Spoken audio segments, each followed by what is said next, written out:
पिता वसो त्वं माता शतक्रतो बभूविथ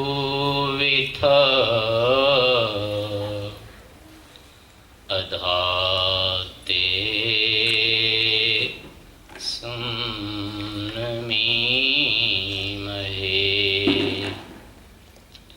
अधाते सुम्नमीमहे।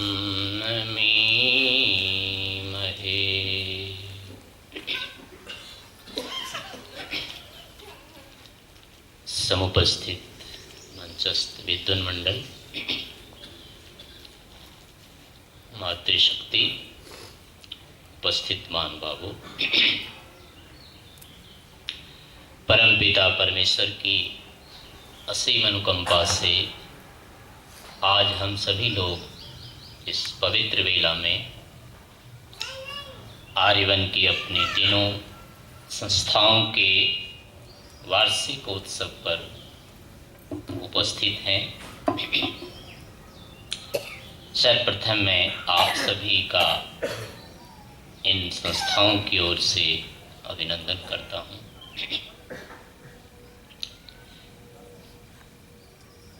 अब मैं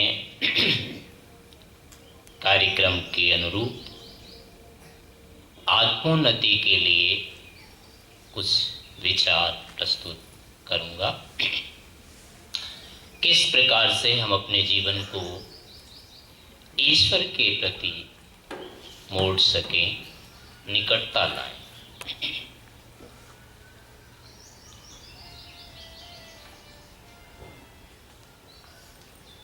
हमारा यह जीवन अत्यंत अमूल्य है, परंतु इसके वास्तविक साधनों का संचय न होने के कारण इसे हम एक बोझ बना लेते हैं और जो इस जीवन में समुचित उपलब्धि होनी चाहिए थी उनसे वंचित रह जाते हैं।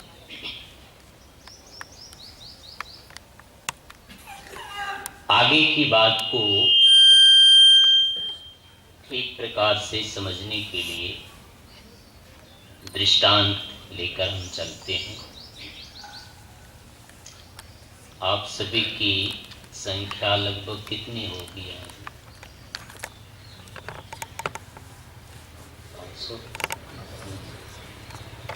400-450 लगभग हो सकती है। इनके लिए अगर एक एक रसगुल्ला खरीदा जाए तो कितने लगेंगे? चलो कोई बात नहीं, मान के हम चल रहे हैं आप सभी को एक एक रसगुल्ला इस समय दिया जाए। एक एक शायद अधिक हो जाएगा, आधा आधा आधा रसगुल्ला आप सभी को चीनी मिट्टी के प्लेट में दिया जाए और कांच की गिलास में पानी भी दिया जाए और ये कहा जाए अभी खाना नहीं है, मंत्र पाठ होने के बाद आपको बताया जाए। मंत्र पाठ कराने के बाद आपको ये कहा जाए कि अपने रसगुल्ले वापस कर दें। तो क्या करेंगे? प्लेट लाने वाले की सिर हिफाजत रह जाएगी या क्या होगा? या वापस कर देंगे ठीक ठाक? खा जाएंगे या वापस कर देंगे? क्या होगा? बिना कुछ कहे चुपचाप मिलने से पहले जो स्थिति थी वही रह जाएगी या कुछ और हो जाएगी? बदल जाएगी। तो देखिए, अभी दिया नहीं जाएगा रसगुल्ला, ये तो निश्चित है। इस कारण से आपकी वो स्थिति नहीं आएगी। केवल समझने की बात है, ऐसा क्यों होगा, क्यों हो जाता है। यह संसार भी एक रसगुल्ला है और आधा है। रसगुल्ला तो है पर आधा है, पूरा भी नहीं होता है। आधा इसलिए है कि यहां पर भी आप अपने जीवन को आरंभ से लेकर के आज तक देखिए। यह जो संसार होता है यह आशाओं पर खड़ा है। इसकी नींव आशा होती है, इसी के सहारे यह जीवन आगे बढ़ता है। लेकिन वो होता क्या है, आशाएं कितनी पूरी होती है,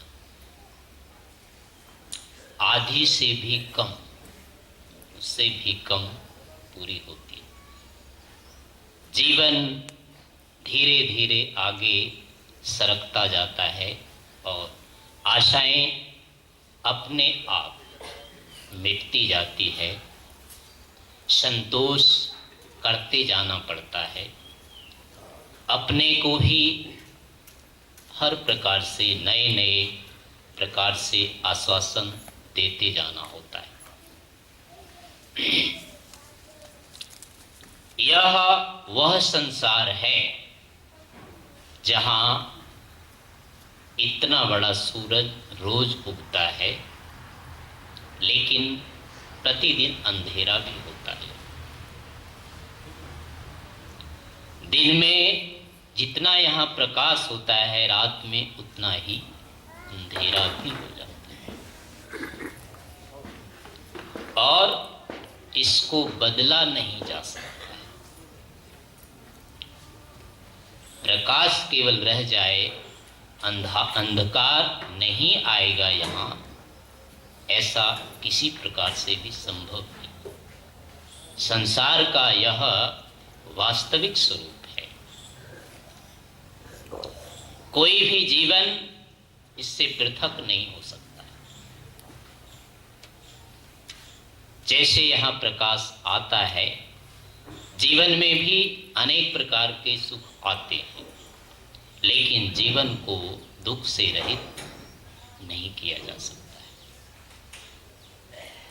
इस संसार में कोई ऐसा घर होता है जहां की दीवारें ये कहती है कि इसमें कोई किलकारी नहीं है, और कुछ ऐसे भी घर होते हैं जहां एक टुकड़ा नहीं होता है, मिलता है बच्चे ललायत रहते। ये वो संसार है जहां पर जिसको हम कहते हैं कि ये मेरे अपने हैं, वो भी पहचानना बंद कर देता है। वो कहता है कि मैं इसको नहीं जानता हूं, कौन है। और ऐसा भी यहाँ पर होता है जिसको कभी देखा ही नहीं, वो पूरे जीवन का दायित्व भी लेता है। यहाँ ऐसी परिस्थितियां हमारे सामने आती है कि आंसू भी नहीं निकाल सकते। कारण आंसू वहां निकलते हैं जहां कोई अपना हितैषी अपना दुख पूछने के लिए तत्पर होता है। उनके अभाव में आंसू भीतर ही सूख जाते हैं। संसार में इस प्रकार के अपवादों का, विरोधाभासों का कोई कहीं कमी नहीं है। सारा ही संसार इसी अपवाद में चलता रहता है। कोई भी विद्वान है, कोई भी धनवान है, कोई भी बलवान है या अत्यंत असमर्थ है, लेकिन कोई नहीं कह सकता है कि मैं अपने जीवन में संतुष्ट हूँ। मेरे जीवन में कहीं कोई अब बाधा नहीं आने वाली है, कमी नहीं होने वाली है, किसी का मुझे कोई शोक नहीं होगा, किसी के प्रति निराशा नहीं होगी, कहीं मुझे कोई धोखा नहीं होगा, मेरे साथ किसी ने विश्वासघात नहीं किया। ऐसी स्थितियां यहाँ संभव नहीं। और इन्हीं के बीच हमें जीवन को पूरा करना होता है, लेकिन हम अपनी इस मान्यता को जब नहीं छोड़ पाते हैं, संसार की इस वास्तविकता को स्वीकार नहीं करते हैं, तो हम अपने पूरे जीवन को एक अभिशाप के रूप में जीने के लिए विवश होते हैं। परंतु यह संसार वस्तुतः केवल एक अभिशाप नहीं है। इसकी रचना एक सर्वज्ञ ने की है। इसकी रचना एक परम दयालु महामनीषी ने कर रखी। संसार इतना भयानक नहीं हो सकता है। संसार केवल एक अभिशाप नहीं हो सकता। जहां इतने बड़े बड़े सूर्य और तारे रोज चमकते हैं, चांद का उदय होता है, धरती से इतने अनेक अंकुर फूटते हैं, वह संसार केवल अभिशाप नहीं हो सकता। हमारे लिए संसार एक वरदान भी है, लेकिन जब तक हम उसको उसके रचयिता के अनुकूल नहीं ढाल पाते, संसार का उपयोग, इसका प्रयोग जब तक हम उसके रचयिता के अनुकूल नहीं करेंगे, यहाँ की जो भी वास्तविकताएं हैं उसको हम यथार्थ रूप में जब तक स्वीकार नहीं करेंगे, तभी तक संसार हमारे लिए अभिशाप रहता है। अन्यथा इसी संसार में अरबों वर्षों का निरंतर सुख भी उपलब्ध होता है। इसी संसार के माध्यम से हम अपने आप को कृतकृत करने में भी समर्थ होते हैं। इसी संसार में मोक्ष के अनुष्ठान का अवसर हमको मिलता है। इस कारण से यह जीवन हमारे हाथ में होता है कि हम इसको रोते रोते काटें अथवा हंस करके काटें। केवल मान लेने से, केवल एक स्वीकृति कर लेने से, जान लेने से कि ऐसा हो जाएगा, यहाँ कार्य नहीं चलता है। वास्तविकता को अपनाना ही होता है।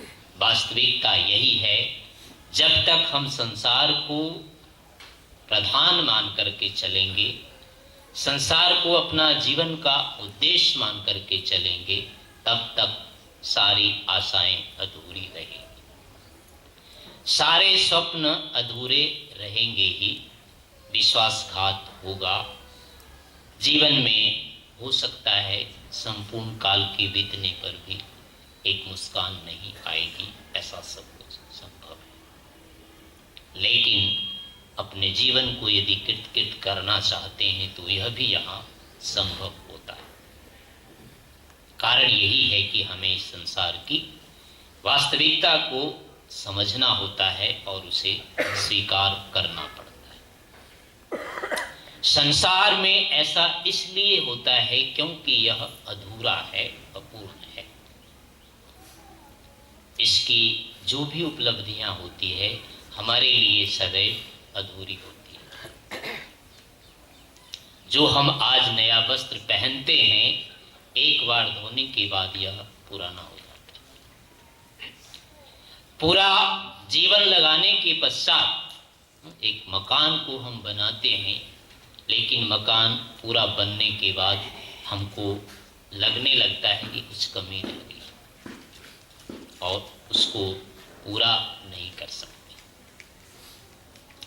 जिन लोगों के साथ हमारा संबंध होता है उसके प्रति बड़ी बड़ी आशाएं हम रखते हैं, लेकिन वह हमारी आशाओं के, कामनाओं के अनुकूल नहीं निकलता है।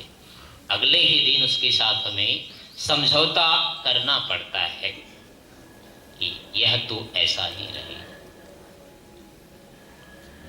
हम पूरी शक्ति से भी किसी को बदल नहीं सकते। जो भी चीज हमारे पास है, चाहे कितनी भी मात्रा में आ जाए, लौकिक वस्तुओं के आधार पर हम कभी नहीं कह सकते कि अब मेरे लिए कोई कमी नहीं। तो इन सब का कारण केवल यही है कि इसमें जो हमें चाहिए, जो सुख और तृप्ति, संतुष्टि हमको निरंतर अपेक्षित होती है, वह इसमें नहीं। संसार को यदि हम तृप्त होने की दृष्टि से भोगना चाहते हैं, प्राप्त करना चाहते हैं, तो कभी हमको उपलब्ध नहीं। संसार सदैव अधूरा है और अधूरा ही रहे। चाहे माता है, चाहे पिता है, चाहे गुरु है, चाहे आचार्य है, कोई भी यहाँ पूरा नहीं होता है। किसी भी एक व्यक्ति के बल पर हमारा जीवन सफल नहीं हो पाता। किसी एक साधन के बल पर हम अपने जीवन को सर्वथा क्लेश रहित या दुख रहित नहीं कर सकते हैं। हमें अनेकों का आश्रय लेना ही होता है।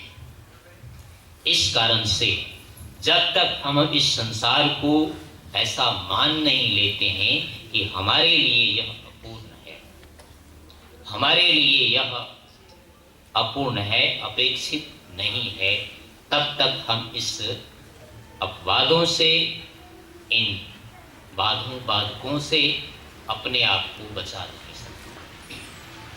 हमें मानना ही होता है कि वस्तुतः संसार हमारे लिए नहीं है। हम कितनी ही आशा और विश्वास के साथ इसके रक्षण में, संरक्षण में, विकास में सारा का सारा समय लगा दें, लेकिन अंतिम दिन हमें यही लगता है कि कुछ छूट गया। अभी मुझे कुछ करना था, लेकिन वो समय कम पड़ गया। इसीलिए होता है कि हमने वस्तुतः इसको पूर्ण मान करके अपना पुरुषार्थ आरंभ किया।